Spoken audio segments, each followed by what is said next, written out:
Hi again.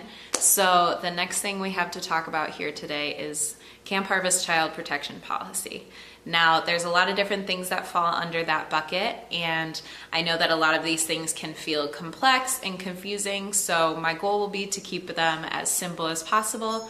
But if you have any questions, please reach out to your youth team, and they will be here to go through the training expectations a little further, as well as explain any questions or confusion that might come out of it. So there's a couple big points. First, we really want to thank you for going through training. This is our way of facilitating and making sure that students are cared for to the best of our ability and the best way we know how, because families are entrusting their students to us each and every week. And that's super exciting, and it's a huge opportunity to serve them, and it's also a heavy weight that we need to carry responsibly. And so there's a couple ways we do that here at camp. First and foremost, no hazing is allowed at Camp Harvest. This might look like a lot of different things. A lot of times it's pranks or practical jokes, and that is something we just can't allow in any way at camp. Puberty and adolescence is a really challenging time as it is, without interpreting what someone meant or if someone likes you, and all of the hurt that can come from what a little practical joke can be. And so we understand the fun and the joy it can be to be silly. We just ask that you come alongside your students and encourage them to do that in a way that can be in no way interpreted to be hurtful. Additionally, we really want to talk about something that I call going above reproach. That's probably a term that you've heard in your church. I know that's something that I grew up with, but that comes from a lot of different things. And really the best thing that I can do to explain that is going the extra mile to make sure that your students are cared for and safe. So whether that's the buddy system, in all reality, often students can be trusted to walk to the bathroom alone. But to go above and beyond like that, we ask that they abide by the buddy system, so that students aren't in a position where they're walking around, or maybe you as the leader don't know what's going on. They always have someone with them. And so we ask that you encourage students to do this, even in simple tasks like heading back to the cabin to grab something. The buddy system just really ensures that safety as much as we possibly can. Additionally, suicidal threats are always taken seriously.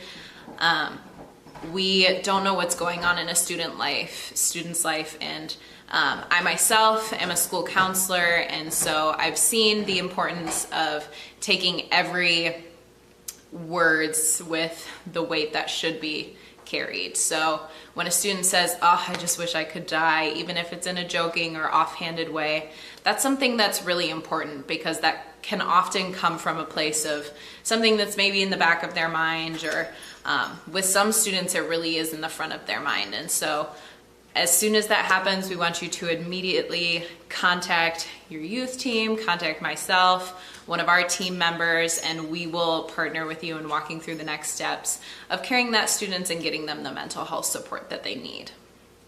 Additionally, we want to talk about abuse reporting. I know that this can be a really challenging topic, just like suicide. And so while mental health and abuse at home can be really weighty subjects, it is something that comes up, unfortunately, more often than we would like to see. And so with the abuse guidelines, we have a lot of expectations from the state, and being mandated reporters, a lot of you will have gone through that training, and all of you will understand that there's kind of like a lot of moving pieces, right? But the first thing we want you to do is just be a listener. So when a student's talking, first and foremost, stop, listen to them, absorb what you can, and just be there for the student. Often they're in a space where they're not being heard, they're not being listened to, and it's really important to sit and just be with that student, because they're trusting you, and it's really important to them, because this is a huge burden that they've been carrying. And so first and foremost, listen, and then your next step is going to be to inform myself or my team, and or inform your youth team.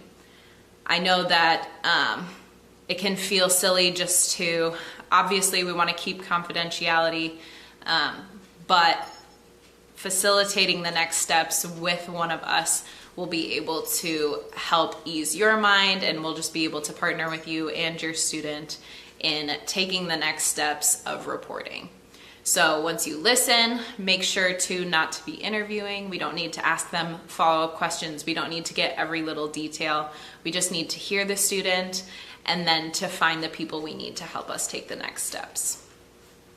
Lastly, I want to talk about the other side of the coin as far as disciplinary action. So failure to abide by the expectations of our child protection policy will result in disciplinary action, such as being dismissed from camp. We really are very passionate about loving the leaders and serving you guys as well as our students, but our primary mission is to keep and care for our students.